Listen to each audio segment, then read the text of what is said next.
Olá, eu sou o professor Lucas Sequinel e no vídeo de hoje eu venho trazer 8 desvantagens em ser professor.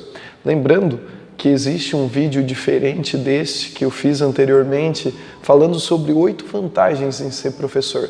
Dessa vez tenho que destacar aqui os pontos negativos. Lembrando sempre que, na minha opinião, os pontos positivos se sobressaem sobre os pontos negativos. Mesmo assim, é importante destacar que nem tudo na carreira de um professor sai da maneira mais perfeita, principalmente no início dela. Então, eu preparei uma lista, eu vou comentar cada um dos itens e justificar a escolha dessas desvantagens. Desde já eu peço desculpa para todos vocês que estão acompanhando o vídeo pela minha ronquidão. Então, na verdade, estou rouco, também vai corroborar com uma das desvantagens que eu vou apontar, inclusive. Bom, primeiro motivo, gente, primeira grande desvantagem, aliás, são as atividades extra-classes.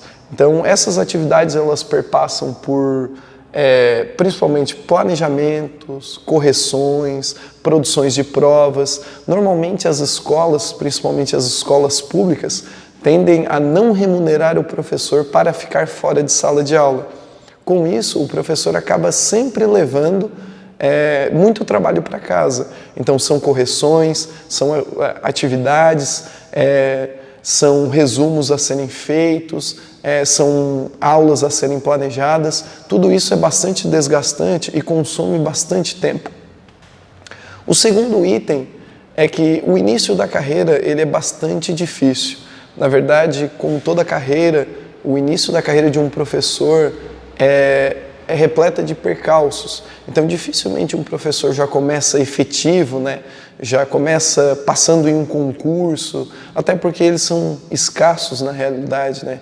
Então, muitas vezes o professor tem um caráter temporário, demora para se estabelecer e às vezes fica com um processo que a gente chama de pulando de galho em galho. Então, no final das contas, é um início difícil e eu tenho bastante colegas e ocorreu comigo também um certo desânimo por essa certa rotatividade, né? Ou seja, dificilmente você percebe uma continuidade do processo, né, de ensino-aprendizagem de um aluno, porque no outro ano não está na mesma escola. Só, na minha visão, uma grande desvantagem. Outra grande desvantagem é que há grandes investimentos pessoais a serem feitos. Se o sujeito ele deseja cursar uma faculdade, isso vai ter um custo. Ah, Lucas, mas eu fui bolsista. Beleza, tudo bem. Primeira etapa da faculdade você conseguiu economizar, mas depois disso vem toda a pós-graduação, nível de especialização, mestrado, doutorado, e tudo isso normalmente é feito ou em universidades federais ou estaduais, ou então em universidades particulares. E isso tudo tem um custo, e normalmente esse custo não é um custo baixo. Então eu posso citar a minha experiência, né, atualmente fazendo mestrado, todo o gasto feito em livros, apostilas, eventos e a própria mensalidade do curso, que é um curso de alto nível, eu considero um bom curso, mas é muito caro, então já não é acessível para todo mundo. Na verdade, nem para mim. Na realidade, faço das tripas corações para pagar o mesmo. Então, exige sim investimentos pessoais e normalmente são investimentos de valores bem altos, valores financeiros altos. Outro detalhe, para quem gosta da escola pública, eu sou fascinado pela escola pública, tenho um amor gigantesco pela escola pública, me dedico ao máximo às escolas públicas, sabe que nós temos uma infraestrutura sucateada e isso também gera certo desânimo. Esse desânimo, né, pessoal, ele está ligado também à questão de abandono, ou seja, as políticas governamentais, elas simplesmente são negligenciadas no que tangem à escola.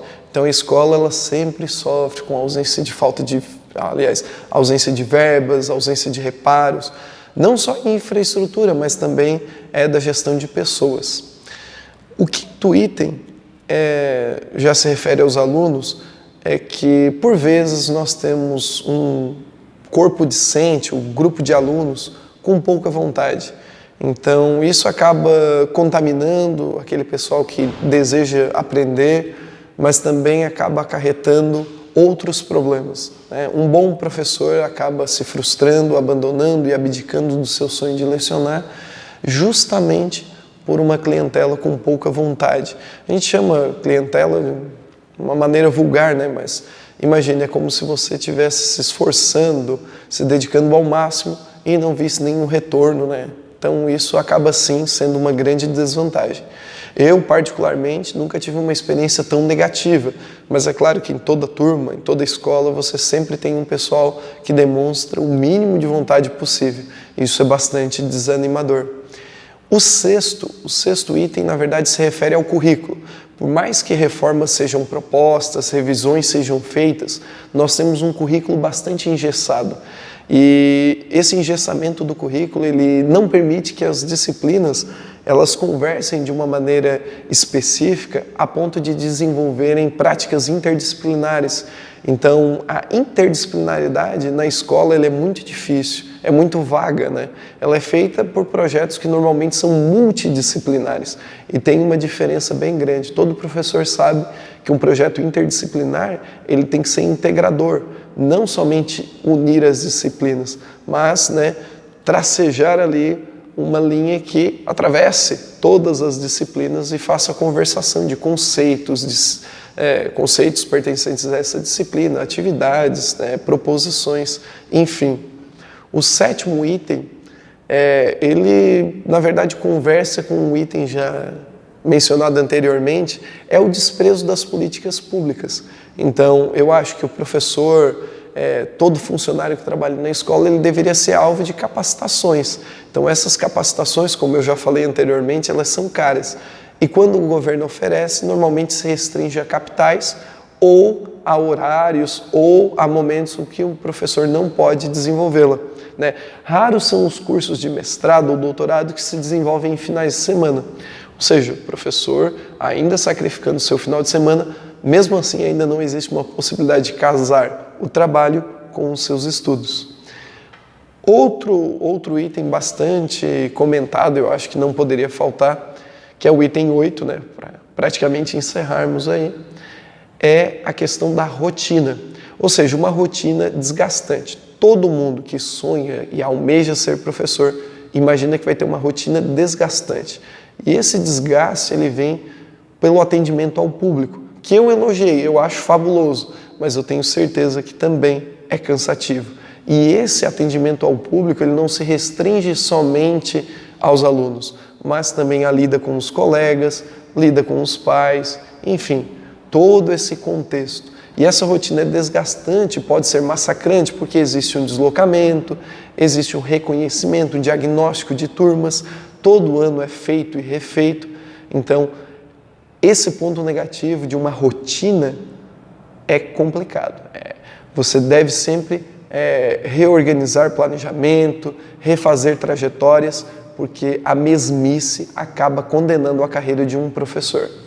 E, para finalizar, o item 9, o item surpresa, que na verdade não tem nada de positivo, tá? Tô falando com essa empolgação aqui de uma pessoa extremamente gripada, mas não tem nada de positivo. Na verdade, está na questão da doença. Um professor, me parece, deve ter algum estudo científico já comprovando isso. Eu particularmente não fui ler. Eu estou falando, né, de acordo com o que eu penso, de acordo com o que eu vejo, né, de acordo com a minha carreira. Um professor está bastante suscetível a decepções, a doenças físicas, doenças mentais. O cansaço mental pode sim acabar com a carreira de um professor e com todo o seu ânimo. Eu tenho certeza que vocês, né, que estão vendo esse vídeo, conheceram pessoas que trabalham na escola, eram professores, mas hoje exercem outras funções.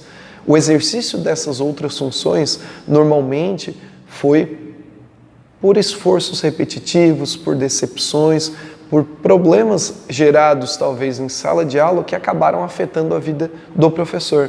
Nesse contexto, você tem ali os maiores inimigos, problemas em articulações, LERs, né? Ou seja, lesões por esforços repetitivos, você tem a depressão e você tem, enfim, outros, né? Síndrome do pânico, você tem doenças que são consideradas doenças não só físicas, mas doenças mentais, aparecendo o tempo todo no professorado.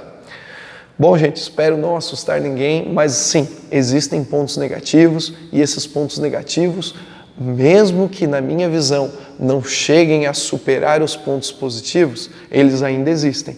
E é sim, né, a sua existência, ela deve ser, né, enfatizada, e na hora de você decidir, devo ou não, quero ou não ser um professor, colocar na ponta do lápis e ver se é isso mesmo e se vai valer a pena para o futuro.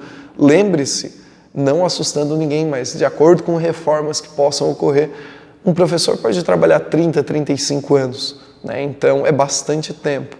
Todas as profissões, logicamente, claro, né? Então é bastante tempo para exercer a mesma função. Por isso, pense bem. Espero que tenha ajudado, deixe seu like e comente aí embaixo se vale ou não vale a pena ser professor, se você concorda ou não concorda com algum item. Beleza? Estou esperando a sugestão de vocês. Valeu e até a próxima!